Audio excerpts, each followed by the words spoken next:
Cellular Transport. We're going to begin to discuss cellular transport, and as part of today's discussion, what we are going to do is we are going to first think about a case where there may be an issue with the cell membrane's transport.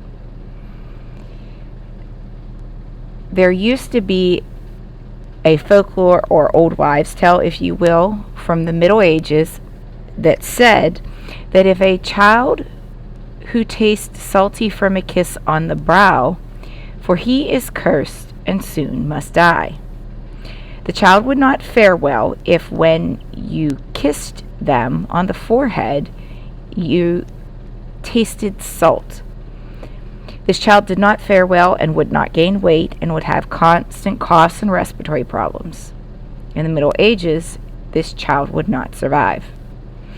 In modern times, we know that this disorder is cystic fibrosis, and there is a role that the cell membrane plays in this disease. We're going to learn more about how things are transported across the cell membrane in this lesson and what part this plays in this disease. The cell membrane, as a refresher, let's discuss what it is composed of. It is composed of individual phospholipids, and within that phospholipid bilayer that makes up our cell membrane, we have transport proteins. They form a channel to let larger molecules move in and out of the cell. Remember, all cells, whether prokaryotic or eukaryotic, have cell membranes. So how do substances move across our cell membrane? There are two ways things move across our cell membrane. We have passive transport, which requires no energy, and we have active transport that requires energy. Active transport is one that requires the use of ATP. Remember, ATP is produced by the mitochondria, and ATP is adenosine triphosphate.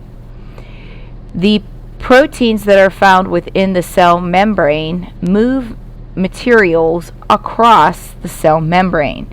This requires energy. It is like a pumping action that requires energy. Another example of active transport is endocytosis. Endocytosis is the taking in of large molecules by cells. They basically just engulf it and make it part of the cell.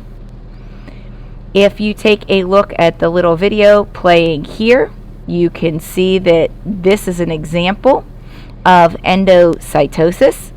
And what is happening there is an amoeba that is about to be consumed by a paramecium. Another example would be exocytosis. Exocytosis is removing large particles or waste from the cell. Another example of exocytosis would be like if you have a splinter. Exocytosis is where it surrounds things and pushes it out to make it exit.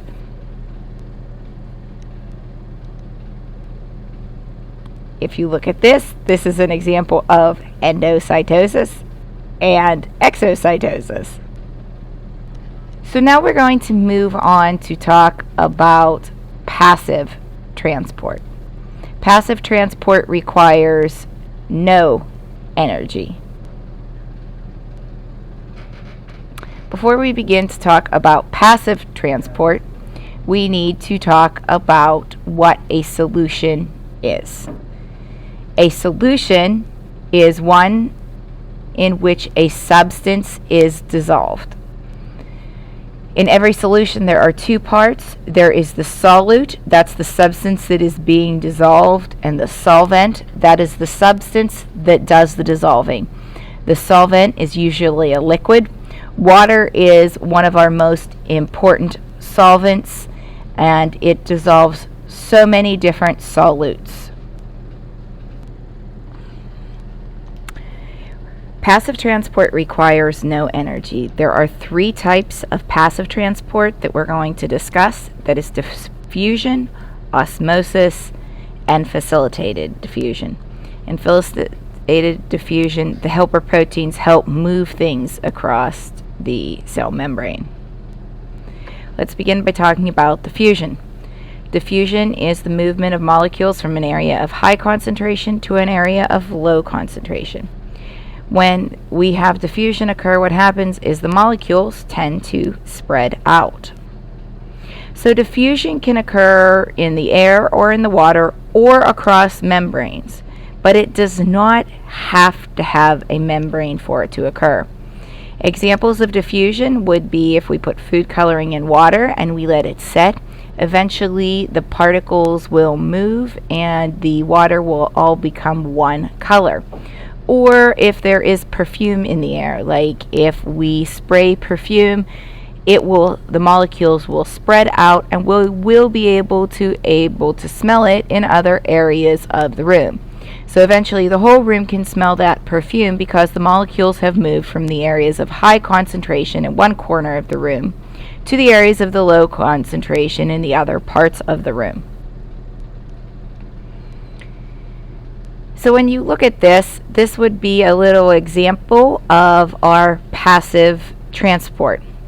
When we have passive transport, this would be going across the cell membrane, and we could have it going in one of 2 ways. We could have those particles moving directly across the cell membrane, or you could see it in facilitated diffusion where those particles are moving through the little channel created by the proteins. Your molecules will continue to spread out evenly and move to areas until an equilibrium is reached. Equilibrium is when the molecules are evenly spread throughout a space. The next example that we are going to talk about is osmosis. Osmosis is the diffusion of water across a semi-permeable membrane. Things can cross the cell membrane are water, oxygen, and other small molecules. Larger molecules like salt and sugar cannot easily pass through the membrane. If you look at the image there, you can see that the smaller molecules are able to pass through the membrane, but those larger molecules are unable to do so. So how does osmosis differ from diffusion? When we talk about how the 2 things differ, diffusion is the movement of any type of molecule, not just water, and diffusion does not require a membrane. So when we talk about osmosis, it is water and there is a membrane involved. We're going to talk about different types of solutions with osmosis, but your general rule to remember with osmosis is salt sucks. So when we talk about that rule, what we're really saying is that if there is an area outside of the cell that has more salt, then the water will be sucked out of the cell towards the salt. So there are 3 types of solutions with osmosis that we are going to talk about. Again, this is still all passive transport. They are a hypotonic solution, an isotonic solution, and a hypertonic solution. Water moves to the hypertonic areas. Again, trying to remain in a balance. Iso means same. So in an isotonic solution, the same amount of water is moving in the cell as moving out of the cell. So the rate at which water is exiting is the same as the water entering. This is the natural state of cells. This is a state where we have cells in homeostasis. Hyper means high or more. So just as we talk about like somebody being hyperactive with an above normal activity level, hypertonic means that it is above normal solute. So what we see is that we see more water flowing out of the cell, out into the outside or environment of the cell, than is moving in.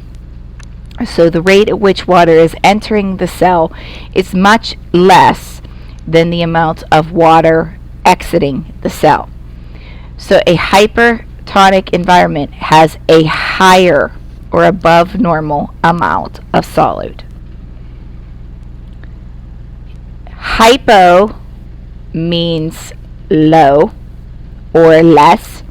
A hypotonic solution is the opposite of a hypertonic solution.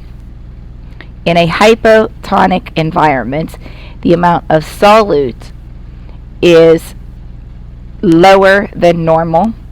Therefore, what happens is water will flow into the cell where the concentration of the solute is higher. So the cells actually become enlarged, and if they become too enlarged, they could burst. Here are some illustrations and comparisons side by side of our hypertonic, hypotonic, and hypotonic states of our solutions. Remember, in an isotonic state, this is where we have homeostasis, where the environment is remaining the same, and the amount of water that is exiting the cell is the same amount as entering the cell. This is the chart to help you complete in your notes so that you can remember that in isotonic, the amount of entering and leaving is the same or equal. In a hypertonic state, the water is moving out of the cell, and in a hypotonic state, the water is moving into the cell. So let's stop and think about this, and I want you to think about what we have just learned and what we have just discussed and apply that. So if you've ever gotten an IV, that IV is not pure water. So why is that IV not pure water? What would it do to your body if it was pure water? This is a sodium chloride, NaCl, which you would remember is slightly like a slight salt water. So why would we want this compared to having just pure water in our IV bags? Further applying that, let's talk about going back to our original example of cystic fibrosis. Cystic fibrosis is again caused by a problem with the cell membrane. The mucus builds up where in people with cystic fibrosis, and it causes respiratory infections and difficulty breathing. This is because there is a mutation in the channels, and it does not allow the chlorine ions to move in and out of the cell like they are supposed to. So what happens is this causes a sticky mucus to build up on the outside of the cell, resulting in respiratory difficulties and infections. So when we look at this and we think about this, that we have this change, this mutation in those channels, and the chlorine is not being able, the chlorine ions are not being able to move, then how could we cure this? How could we treat this? What are ways that this could be addressed? Now what we're going to do is we are going to look at a short video of a little bit more about cystic fibrosis.